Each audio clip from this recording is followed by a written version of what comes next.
Assalamu alaikum. Students, today we are going to take the start of class number 12.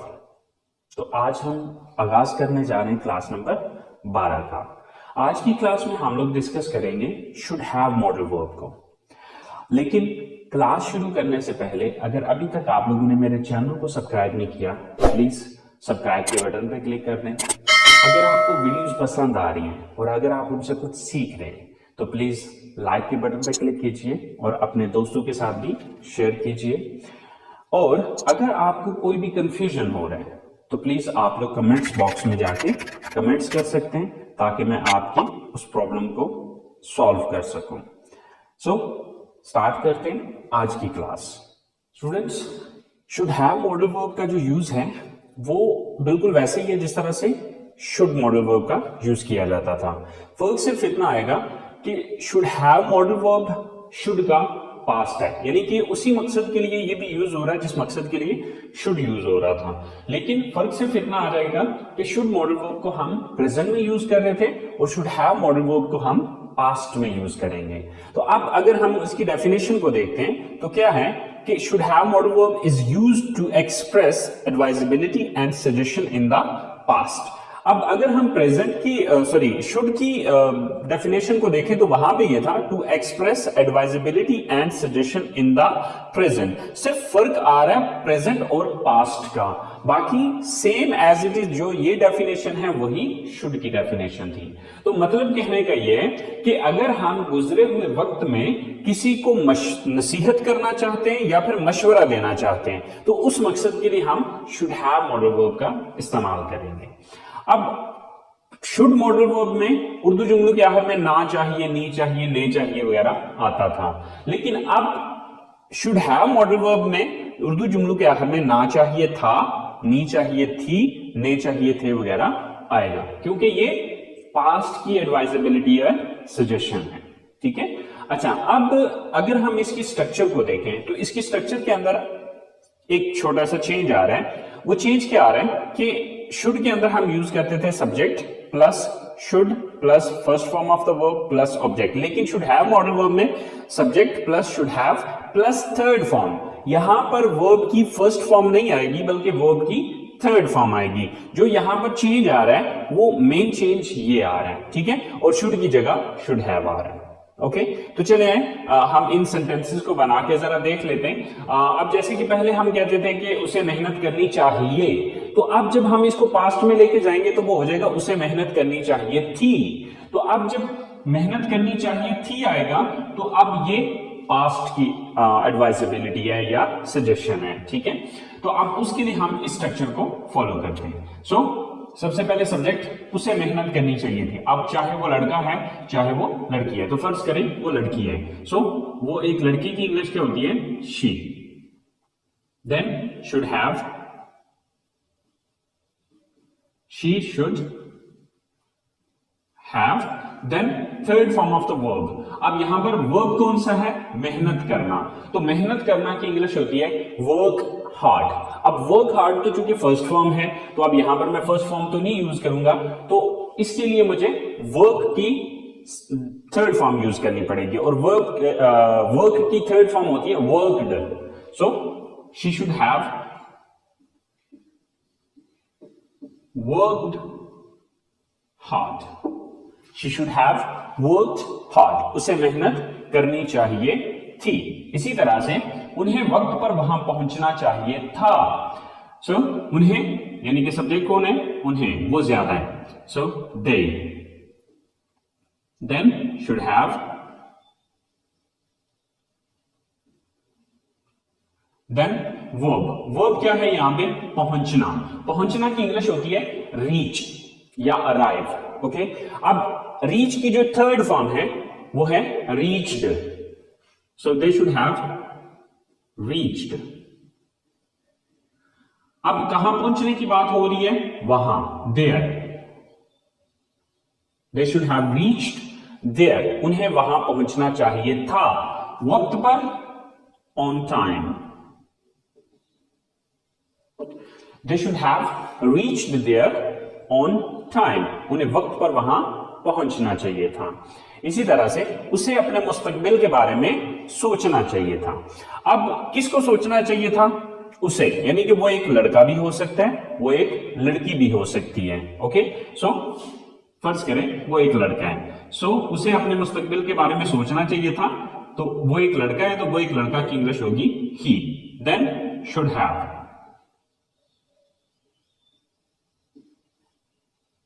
He should have, उसे चाहिए था, क्या करना चाहिए था? सोचना चाहिए। तो यहां पे वर्ब क्या है? सोचना। तो सोचना की इंग्लिश होती है थिंक। सोचना की इंग्लिश क्या है? थिंक। तो अब थिंक की हम थर्ड फॉर्म लगाएंगे, थिंक, थॉट, थॉट। तो अब थिंक की थर्ड फॉर्म लगेगी thought. He should have thought, उसे सोचना चाहिए था। किस बारे में? अपने मुस्तकबिल के बारे में। अबाउट, अबाउट का मतलब है बारे में, अबाउट हिज फ्यूचर। ठीक है, हिज फ्यूचर, अपना मुस्तकबिल। He should have thought about his future, उसे अपने मुस्तकबिल के बारे में सोचना चाहिए था। ओके, इसी तरह आसिम को अपने भाई की मदद करनी चाहिए थी। अब यहां पर सब्जेक्ट कौन है? Asim.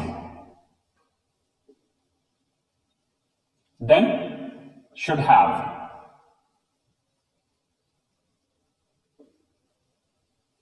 Asim should have. Verb क्या है यहां पे? मदद करना। मदद करना, हेल्प, तो इसकी थर्ड फॉर्म होगी helped. Asim should have helped. किसकी मदद करनी चाहिए थी? अपने भाई की, his brother. Asim should have helped his brother, Asim को अपने भाई की मदद करनी चाहिए थी। सो स्टूडेंट्स, आपने देखा कि यहां पर उर्दू जुमलों के आखिर में एंड पे था, थी, थे का इजाफा हुआ, यहां पर हैव का इजाफा, और नेक्स्ट जो चेंज इंग्लिश में आया है वो हमने फर्स्ट फॉर्म की बजाय थर्ड फॉर्म यूज किए हैं। तो बस ये दो चेंजेस हैं जो कि हमारे इन सेंटेंसेस के अंदर आए। सो आई होप सो जिस स्टूडेंट को शुड मॉडल वर्ब की समझ आ गई है उसके लिए शुड हैव मॉडल वर्ब कोई मसला नहीं है, क्योंकि इसका यूज बिल्कुल वैसे ही है जिस तरह के शुड मॉडल वर्ब का था। फर्क सिर्फ इतना आ रहा है कि शुड मॉडल वर्ब को हम प्रेजेंट में यूज करते हैं और शुड हैव मॉडल वर्ब को हम पास्ट में यूज करते हैं। तो ये थे हमारे पॉजिटिव सेंटेंसेस। अब हम चलते हैं इसके नेगेटिव सेंटेंसेस की तरफ, क्योंकि हमें ये भी तो कहना पड़ सकता है ना कि उसे ये काम नहीं करना चाहिए था, हमें ऐसा नहीं करना चाहिए था, उन्हें ऐसा नहीं करना चाहिए था। तो जब हम इनके नेगेटिव सेंटेंसेस बनाएंगे तो वो किस तरह से बनाने, चले आए देखते हैं। तो स्टूडेंट्स, ये है शुड हैव मॉडल वर्ब की नेगेटिव सेंटेंसेस की स्ट्रक्चर। स्टूडेंट्स, यहां पर बस एक पॉइंट आपको बताना चाहूंगा, बस आपने वो पॉइंट अपने जहन में रखना है। आप उस पॉइंट को जहन में रखते हुए आप किसी भी पॉजिटिव सेंटेंस का नेगेटिव आसानी से बना सकते हैं। आपने ये चीज याद रखनी है कि आपके पास जो हेल्पिंग वर्ब मौजूद है, अगर किसी जुमले के अंदर आपके पास हेल्पिंग वर्ब मौजूद है, तो जब आपने उसका नेगेटिव बनाना है तो आपने करना यह है कि जो भी अपना पहला हेल्पिंग वर्ब आ रहा है उसके बाद नॉट लगाना है। अब देखिए यहां पर दो हेल्पिंग वर्ब आ रहे हैं, शुड हैव। अब ये दो हेल्पिंग वर्ब्स हैं, तो अब हम शुड हैव के बाद नॉट नहीं लगाएंगे, बल्कि हम देखेंगे ये कि फर्स्ट वाला हमारा हेल्पिंग वर्ब कौन सा है। तो हमारा फर्स्ट हेल्पिंग वर्ब है शुड। तो हम क्या करेंगे, जब इसका नेगेटिव बनाना होगा तो हम फर्स्ट हेल्पिंग वर्ब के बाद नॉट लगाएंगे, यानी कि शुड के बाद नॉट लगाएंगे। तो इसी तरह से अगर आपको किसी जुमले के अंदर दो या दो से ज्यादा हेल्पिंग वर्ब नजर आते हैं, तो जब आप उसका नेगेटिव बनाना चाहते हैं तो उसका नेगेटिव बनाने का सिंपल तरीकाकार यह है कि आपने फर्स्ट हेल्पिंग वर्ब के बाद नॉट लगा देना है। अगले एक या दो जो भी आगे वो आपके पास हेल्पिंग वर्ब बच रहे हैं उनको आपने छोड़ देना है। ठीक है, तो यहां पर इसकी स्ट्रक्चर ऑफ नेगेटिव सेंटेंसेस की क्या है कि सबसे पहले हम सब्जेक्ट लगाएंगे, देन शुड नॉट हैव। इसको शॉर्टकट में जब बोलने में यूज करें तो आप शुडंट हैव भी यूज कर सकते हैं। Then third form of the verb and then object. तो कुछ सेंटेंसेस हैं जो कि हमने एज एग्जांपल लिए, तो चले हम उनको बना के देखते हैं। सो उन्हें अपनी नौकरी नहीं छोड़नी चाहिए थी। अब किसे नहीं छोड़नी चाहिए थी? सब्जेक्ट कौन है? उन्हें। सो they, then should not have, they should not have, then verb third form. अब यहां पर वर्ब क्या है? छोड़ना। सो छोड़ना की इंग्लिश होती है लीव, छोड़ना की इंग्लिश क्या है? लीव, और इसकी थर्ड फॉर्म होगी left. They should not have left, क्या नहीं छोड़ना चाहिए था? अपनी नौकरी, their job. They should not have left their job, उन्हें अपनी जॉब या अपनी नौकरी नहीं छोड़नी चाहिए थी। इसी तरह से साजिद को अपना पैसा जाया नहीं करना चाहिए था। सो सब्जेक्ट कौन है यहां पर? Sajid.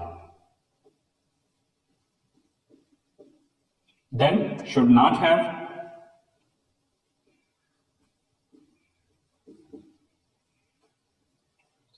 Sajid should not have. वो क्या यहां पर? जाया करना। सो वेस्ट, तो वेस्ट की थर्ड फॉर्म होती है wasted. Sajid should not have wasted, क्या नहीं जाया करना चाहिए था? अपना पैसा, his money. Sajid should not have wasted his money, Sajid को अपना पैसा जाया नहीं करना चाहिए था। इसी तरह से आपको इस हादसे के बारे में अपने घर वालों को नहीं बताना चाहिए था। सो सब्जेक्ट कौन है यहां पे? आप, you. Then should not have,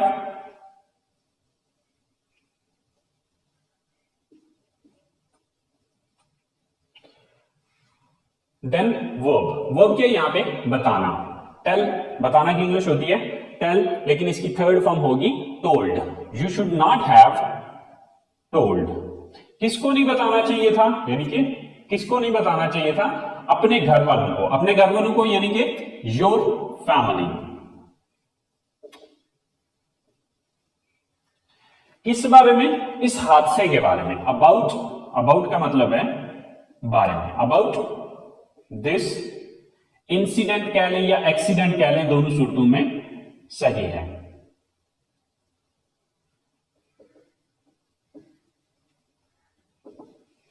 So, you should not have told your family about this incident या accident, दोनों सूरतों में सही है कि आपको इस हादसे के बारे में अपने घर वालों को नहीं बताना चाहिए था।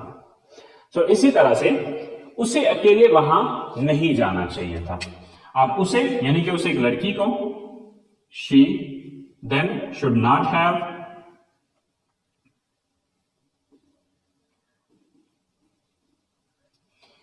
वर्ब की थर्ड फॉर्म जाना, तो जाना की इंग्लिश होती है गो, तो इसकी थर्ड फॉर्म होती है gone. She should not have gone, कहां जाना चाहिए था? वहां, तो वहां की इंग्लिश है there. She should not have gone there, अकेले, alone. So she should not have gone there alone. तो स्टूडेंट्स, अगर हम पॉजिटिव और नेगेटिव सेंटेंसेस के अंदर अगर हम डिफरेंस देखें तो सिर्फ नॉट का डिफरेंस आ रहा है, ठीक है।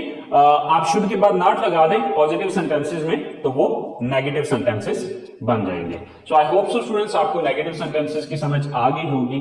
तो अब हम बात करते हैं इसके इंटरोगेटिव सेंटेंसेस की। इंटरोगेटिव मीन सवालिया जुमले। तो अगर हमें पास्ट में किसी से, पास्ट से रिलेटिंग कोई मशवरा लेना है या कोई नसीहत लेनी है तो उसके लिए हम सेंटेंसेस किस तरह से बनाएंगे, वो बहुत ही सिंपल और इजी तरीकाकार है जो कि मैंने ऑलरेडी पहले भी आपको बताया हुआ है कि अगर आपको किसी मॉडल या किसी टेंस का नेगेटिव बनाना आता है तो उसका इंटरोगेटिव बनाना कोई बड़ी बात नहीं है या कोई प्रॉब्लम नहीं है। ओके, अब उसके लिए आपने करना यह है कि जिस भी वर्ड के बाद आपने नॉट का लफ्ज नेगेटिव में यूज किया था बस उस लफ्ज को उठा के जुमले के शुरू में लगा देने तो वो इंट्रोगेटिव बन जाएगा। जैसे कि यहां पर हमने जो नॉट लगाया वो किसके बाद लगाया? शुड के बाद नॉट लगाया। तो अब यहां पर हम क्या करेंगे, जब हम इसका सवालिया बनाएंगे या इंट्रोगेटिव सेंटेंस बनाएंगे then we will take this should at the start of the sentence and it would be converted into interrogative sentence. तो चलिए देखते हैं स्टूडेंट्स, इंटरोगेटिव सेंटेंसेस बनाने के जो स्ट्रक्चर है वो है should plus subject plus have plus third form of the verb and plus object and in question mark. So हमने किया सिर्फ इतना है कि यहां पहले शुड यहां पे आता था, तो यहां से उठा के हमने इसको यहां पे ले आए। क्यों लेके आए? क्योंकि हमने जब नेगेटिव बनाया था तो शुड के बाद नॉट लगाया था, इसलिए हमने शुड को उठा के जुमले के शुरू में लगा दिया। तो चलें हम इसकी एग्जांपल्स को बना के देखते हैं। सो क्या मुझे इस कॉलेज में दाखिला लेना चाहिए था? So first of all should, then subject कौन है? मुझे, यानी कि मुझे दाखिला लेना चाहिए था, तो सब्जेक्ट कौन हुआ? मैं। तो मैं की इंग्लिश क्या है? आई। शुड आई, क्या मुझे, शुड आई हैव। यहां पे देखना है कि थर्ड फॉर्म यानी कि वर्ब क्या है यहां पे? दाखिला लेना। तो दाखिला लेना की इंग्लिश होती है टेक एडमिशन। अब टेक की जो थर्ड फॉर्म होती है वो है taken. So should I have taken admission, should I have taken admission, क्या मुझे दाखिला लेना चाहिए था इस कॉलेज में, इन दिस कॉलेज।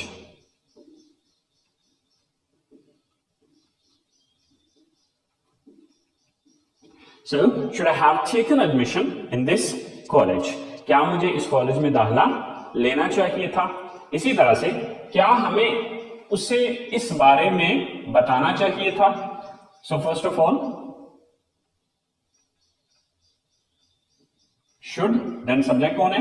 हमें, यानी कि हम सब्जेक्ट हैं। Should we, then have, should we have, third form of the verb. अब यहां पर काम कौन सा है? बताना। वर्ब क्या है? बताना। तो बताना की इंग्लिश होती है टेल और इसकी थर्ड फॉर्म है told. Should we have told, किसे बताना है? उसे, यानी कि वो लड़का भी हो सकता है, वो लड़की भी हो सकती है। अगर वो लड़का है तो हिम, अगर वो लड़की है तो हर।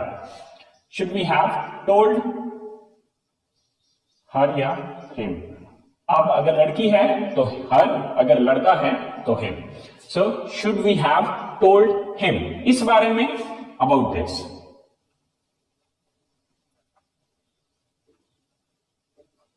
Should we have told him or her about this? क्या हमें उसे इस बारे में बताना चाहिए था। इसी तरह से क्या सुहेल को इंग्लिश सीखनी चाहिए थी? First of all should, then Suhail, should Suhail, आगे हैव, थर्ड फॉर्म सीखना। सीखना की इंग्लिश होती है लर्न और इसकी थर्ड फॉर्म होती है learned. Should Suhail have learned, क्या सीखने की बात हो रही है? English. So should Suhail have learned English, क्या सुहेल को इंग्लिश सीखनी चाहिए थी। लास्ट सेंटेंस है हमारे पास, क्या आपको नया कारोबार शुरू करना चाहिए था। सो शुड, देन सब्जेक्ट कौन है यहां पे? आप। Should you, then have, after that third form of the verb शुरू करना। काम यहां पर क्या है? वर्ब क्या है यहां पे? शुरू करना। सो शुरू करना की इंग्लिश होती है स्टार्ट और इसकी थर्ड फॉर्म है started. So should you have started, should you have started, क्या शुरू करने की बात हो रही है? नया कारोबार, new business. So should you have started new business, क्या आपको नया कारोबार शुरू करना चाहिए था। सो स्टूडेंट्स, ये सिंपल सा तरीकाकार है इसके पॉजिटिव, नेगेटिव और इंट्रोगेटिव सेंटेंसेस बनाने का। सो आई होप सो आपको पॉजिटिव, नेगेटिव और इंट्रोगेटिव तीनों टाइप के सेंटेंसेस की समझ आ गई होंगी। अब हम जरा तीनों सेंटेंसेस को इकट्ठे लिख के देखते हैं कि आया कि तीनों में डिफरेंस क्या आ रहा है। तो चले आए जरा पहले वो देख लेते हैं, उसके बाद नेक्स्ट बात करते हैं। स्टूडेंट्स, हमारा जो पहला सेंटेंस है वो है you should have gone there, आपको वहां जाना चाहिए था। राइट ये हमारा पॉजिटिव सेंटेंस है। जब हम इसी को नेगेटिव में कन्वर्ट करेंगे तो वह हमारा ये सेंटेंस बनेगा, you should not have gone there. तो अब अगर आप इन दोनों सेंटेंसेस को देखें तो इसमें आपको सिर्फ नॉट का डिफरेंस नजर आएगा, ठीक है। बाकी सेम एज इट इज, जिस तरह की ऊपर की स्टेटमेंट है वही स्टेटमेंट नीचे लिया, फर्क सिर्फ इतना आया कि शुड और हैव के दरमियान में नॉट आ गया है। अब इसका अगर हम सवाल बनाते हैं तो सवाल में हम क्या करेंगे, शुड को चूंकि उठा के शुरू में ले आएंगे, तो ये शुड यहां पे जब आ जाएगा तो ये जुमला ये बन जाएगा, should you have gone there. तो यहां पर देखें इंटरोगेटिव वही बना हुआ है कि should you have gone there. तो स्टूडेंट्स ये छोटे छोटे डिफरेंस हैं जिनको आपको अंडरस्टैंड करने की जरूरत है। अगर आप इन छोटे छोटे डिफरेंसेस को समझ लेते हैं तो आपके लिए पॉजिटिव को नेगेटिव में और नेगेटिव को इंटरोगेटिव सेंटेंसेस में कन्वर्ट करना कोई बड़ी बात नहीं है, कोई प्रॉब्लम नहीं है। बस एक फॉर्मूला याद रखें कि अगर किसी जुमले के अंदर, यानी कि अगर किसी पॉजिटिव जुमले के अंदर आपके पास हेल्पिंग वर्ब मौजूद हैं तो आपने पहले हेल्पिंग वर्ब के बाद नॉट लगाना है तो वो नेगेटिव बन जाएगा। और जब इसी को आपने इंट्रोगेटिव में कन्वर्ट करना है तो आपने करना यह है कि उस लफ्ज को उठा के जुमले के शुरू में ले आना है जिसके बाद हमने नॉट लगाया था। बस सिंपल सा फॉर्मूला है। So I hope so students should have model आपको क्लियर हो गया होगा। तो अपनी बात को यहीं पे आज खत्म करते हैं, आज की क्लास को फिनिश करते हैं। इंशाल्लाह जिंदगी रही तो नेक्स्ट अगली क्लास के साथ हाजिर होंगे। लेकिन अब नेक्स्ट अगली क्लास में हम कुछ और इंट्रोगेटिव टाइप सेंटेंसेस की, यानी कि इसमें हम WH इंट्रोगेटिव सेंटेंसेस जो होते हैं उनके बारे में बात करेंगे। बहरहाल तब तक के लिए अपना ख्याल रखिएगा। इंशाल्लाह जिंदगी रही तो आप लोगों के साथ अगली क्लास में मुलाकात होगी। अल्लाह ने के बाद।